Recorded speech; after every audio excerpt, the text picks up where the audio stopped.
Thank you, friend. Shabbat Shalom. Greetings to you all. It's always a pleasure to see you. I hope you all had a great Earth Day. Now, of course, we shouldn't have to have one. I thought every day was a day to honor and care for our home. Congratulations go to Noah and Hallie, who are celebrating their first anniversary this week. It's hard to believe a year's gone by. A year of change, of growth, of self-discovery, and the journey you are on has only just begun. You've only just begun to live white lace and promises. A kiss for luck and you're on your way. You've only just begun. I love that old Carpenter song. And of course, Brett's birthday's coming up also. And it feels like a year since I've seen you. And I never get to see you on your birthday. One day perhaps. And you too have seen a great change in this last year.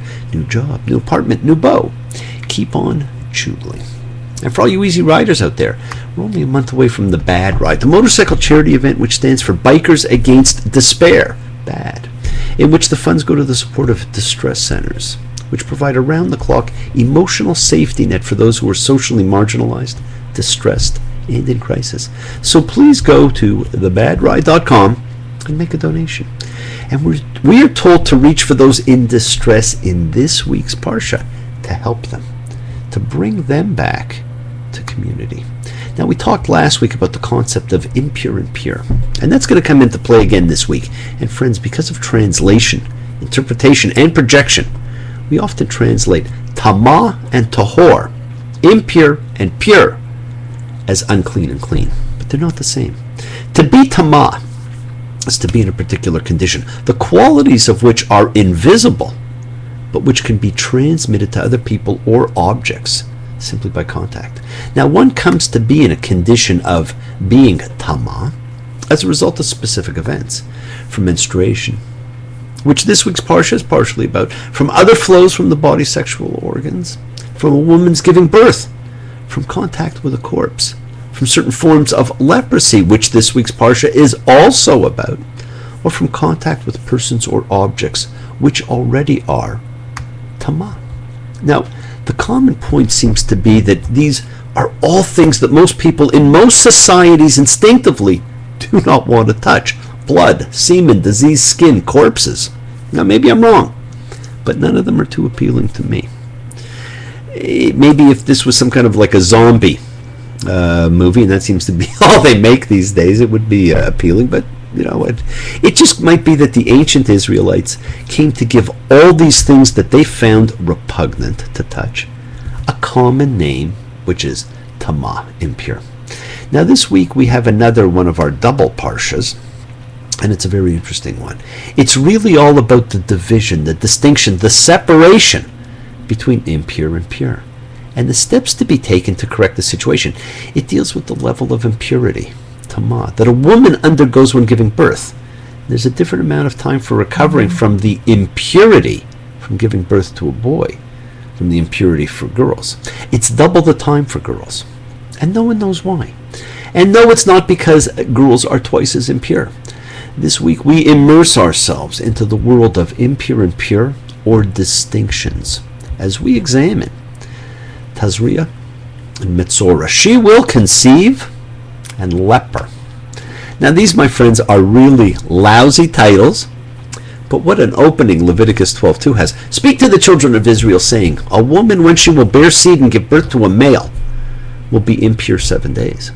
She will be impure like the days of impurity of her menstruation. Impurity of her menstruation. Wow, what a thing to project. A negative stereotype of women, shouting that it is nature's way of telling us when women are impure. It's not from any chosen act, but from an act of nature. I'm reminded of that fantastic song by Spirit, It's Nature's Way, from the 1970 classic album, The 12 Dreams of Dr. Sardonicus. It's nature's way of telling you something's wrong. It's nature's way of telling you in a song. It's nature's way of receiving you. It's nature's way of retrieving you. It's nature's way of telling you something's wrong. I used to be a disc jockey back a long time ago, so every so often I fall back into it. Well, I got news for you. There is nothing wrong. And she is told to bring a sin offering to the altar. I never understood why it would be a sin offering. And when we do not understand something in the Torah, the first place we look is to the Talmud. And the Talmud explains that when a woman is in the pain of childbirth, she might inadvertently curse her husband or take a vow never to let him touch her again. And because of that, she must bring a sin offering to exonerate herself from her hasty vow or her resentful thoughts. Now, women who have gone through the pain of childbirth may find this explanation amusing and even concur with some of the sentiments, but this is hardly a credible interpretation. I find it quite amusing myself. Now, commentators have also suggested a simpler explanation is that sin offerings were often brought for purification purposes. And the sin offering was not a punishment for sin or a consequence of iniquity. It was simply part of the purification ritual. Now, along similar lines, a person who suffered an unnatural bodily discharge and a person being purified of leprosy also brought sin offerings. So I guess that makes it okay. Now, our sages have also suggested that on a mystical level, the mother's 40 or 80-day journey through ritual unfitness is like a microcosm for her baby's own odyssey through life. Prior to having the baby, the woman was in a state of ritual fitness. She enjoyed the presence of God in his holy dwelling place and was fit to eat from his table. After childbirth, for whatever reason, there was a period of time during which she was unable to enter the dwelling place of God. We are not told why, simply that it is. At the conclusion of that time, the woman was readmitted to the tabernacle through the atonement of a sin offering. Wow. Now, they are right about one thing. It is a microcosm of the baby's journey. At 40 days, my friends, a baby has brain waves which are recordable.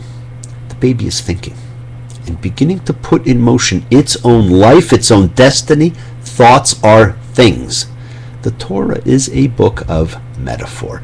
But none of these really seem to address why it is a sin offering. Now, where I believe the mistake is made is in translation. Now, of course, giving birth is not a sin.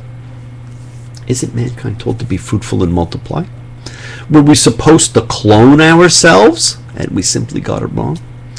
It is misleading to render the Hebrew chatat as sin offering. Unfortunately, almost all translations do this. The odd one that you will pick up will actually call it an offense offering. See, the childbearing woman has done nothing that can really be called a sin. A state of ritual impurity imposed on her by biological circumstances at most would make her a potential source of violation of the Holy of Holies, which would be an offense to the cult. And so she's ordered to present an offense offering that will mark the completion of her period of purification. And that's a better translation. It's hugely different as to whether we call it a sin or offense offering. And quite frankly, there really should be a better word than either of those. And unfortunately, women have paid for that translation and continue to do so. And friends, this is actually only the second mention of menstruation in the Torah, following Rachel's deception of Laban all those years ago.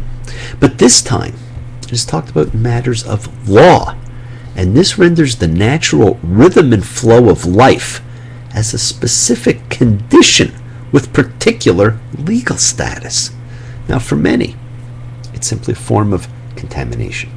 So even if the restrictions regarding menstruation are less extreme here than in some other cultures, the association of this natural female function with uncleanness or impurity is one that has had problematic social and perhaps psychological consequences continuing throughout post-biblical Judaism. But hey, you got to admit it's getting better. It's getting better all the time. Freud expounded the psychological component in explaining why this subject is so mysterious and intimidating to males. Now, at a more conscious level, blood is intimidating to a large proportion of the people who look away when blood is drawn. I do. Or who cannot bear to watch bloody scenes in movies, or who are distressed at the idea of contact with another person's blood. Or who, like with Lady Macbeth, there is the association of blood with guilt. Blood is powerful, physically, symbolically, emotionally. It is so powerful that Laban was willing to sacrifice his teraphim rather than approach his daughter when she has the way of women. And we've been told again and again that, you can't eat anything with blood, and that blood is the life force. So, we have this thing about blood. Now, the balance of this parsha and the next is about what we translate as leprosy, but which is really skin blanching, friends. Leprosy never made sense to me either, and I probably accepted it because it is the translation you always saw. It was what you were always told, and what you would see in all the biblical movies like Ben-Hur. But when you read this is not about leprosy. It's about skin blanching, which makes much more sense. It ties into the sign God gives Moses to perform at the burning bush, and ties into the punishment of Miriam coming up later. Now, although most translations represent the Hebrew tzarat as a leprosy, modern scholars virtually unanimous in rejecting the identification. In most biblical occurrences, tzarat is associated with a ghastly white loss of pigmentation, and hence the term skin blanch. Loss of pigmentation in hair and skin is prominent here as a determining symptom. Now, in our own time, we see it rarely, although looking at Michael Jackson and his sister, it may be much more common than I thought. But step back, friends. Take a look at what the Torah is really talking about. When one has a visible problem on his or her skin, it's a special distress. It's embarrassing. It's frightening. One feels ugly. One does not know how long it will last. One wonders if others are making fun, or pitying, or feeling disgusted. It's not that the person has done something wrong. It's not something intrinsic in the person's behavior. Being impure because of a skin condition does not mean that one has done something wrong any more than being impure because one happens to be menstruating means that one has done something wrong. Friends, the lesson here is that we must be sensitive to the added distress, embarrassment, and vulnerability that are felt by those who suffer from any illnesses that affect their appearance. Leprosy is not a punishment from God. A skin problem does not mean that the person has committed some ethical offense. There is a frequently quoted midrashin pun on the word for leprosy, metzorah, that is shorthand for metzori shemra, which means someone who brings out a bad name about someone else, and that is a slanderer. And we see that with Miriam because she is stricken with this in the wake of having criticized Moses and his wife. Right, so it all makes much more sense that way. And there are a few other dermatological disorders mentioned, mostly sexual, and talks of cures. And the person you go to is not the doctor, but the priest. The ancients perceived and described diseases and their symptoms differently than does modern Western medicine. Scholarly attempts to equate the various conditions with specific dermatological disorders have had very little success. Friends, what you need to notice is the subject is not really about keeping the disease from spreading. It is about impurity and the larger issue of categories: holy, secular, pure, impure, distinction, division, separation, the recurring concern of Leviticus and the tool of God's creation. Now, contamination does not spread, it simply infects wholly. Just touching an unclean surface makes you unclean.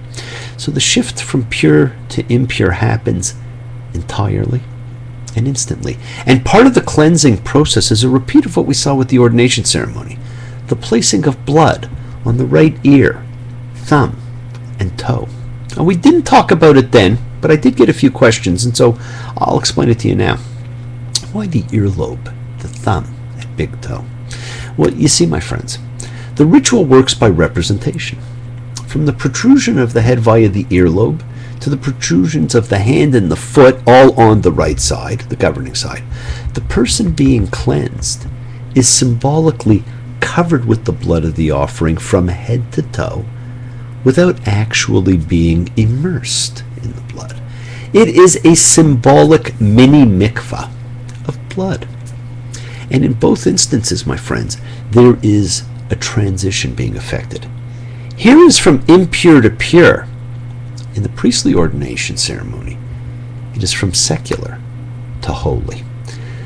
This theme of divisions, purification, and returning, because it's about purifying in order to bring them back into the community. It runs deep throughout all this book. And it contains, the unspoken meaning you got to find. And the unspoken meaning in this Parsha Metzora is about bringing the people who are infirm or deemed impure back into the community. Not everyone's difference is as visible as the Torah stories of dermatological issues project. Like the modern attempt by some synagogues that have installed ramps to the bima for handicapped persons and balloons for the deaf so that they can experience the vibrating sound of the shofar when Rosh Hashanah and Yom Kippur roll around, we must help those in need. As we were once responsible to return and include those who were impure to the congregation, so we may learn to include the handicapped, physical and mental. It is the inspiration that we can derive this lesson from a Torah Parsha that seems so remote to readers in this age that is just striking. The rituals depicted in this double Parsha, my friends, are not rituals of healing, though they appear to be. We need to see that these are rituals of inclusion, of restoration, as we continue with the book designed to distinguish between holy and secular, between pure and impure, the book of the priests.